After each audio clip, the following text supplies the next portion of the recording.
This video chart presentation of Raging River Exploration. Raging River trades on the Toronto Venture Exchange under ticker RRX. You can see this is a 6-month chart. Stock's been in a real strong uptrend, recently fallen back from highs just over top of $4. It's come right back down to what should be a strong support level, and it's sitting on top of the 50-day moving average. So this is the chart we're going to keep on watch to hold that support level, that 50-day, and see if it's going to take on some upward pressure to try and continue this long-term uptrend.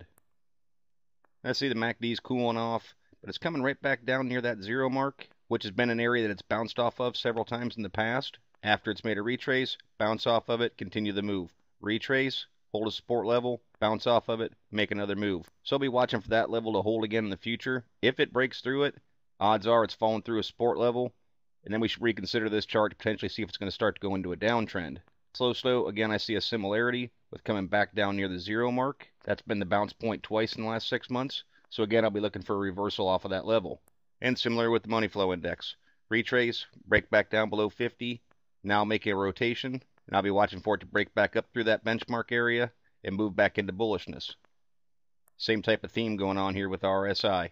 Stock's lost some momentum.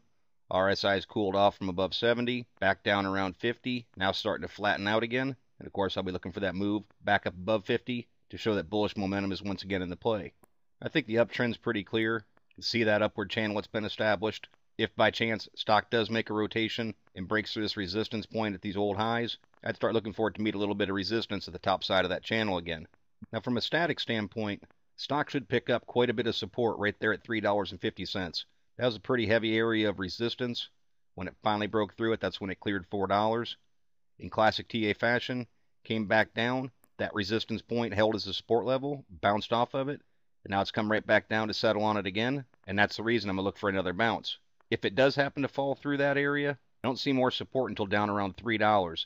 There's a little bit of secondary support in here around $3.25, but I consider this to be a much more substantial area. It was a resistance point and a strong area of support throughout this climb, so I'd look for $3 should it break through $3.50. But of course, if that happens, the chart is getting a little bit uglier because it broke through a nice upward channel that it has going. Now, if it continues to the upside, as I just mentioned, I'd look for resistance at those old highs just over top of $4.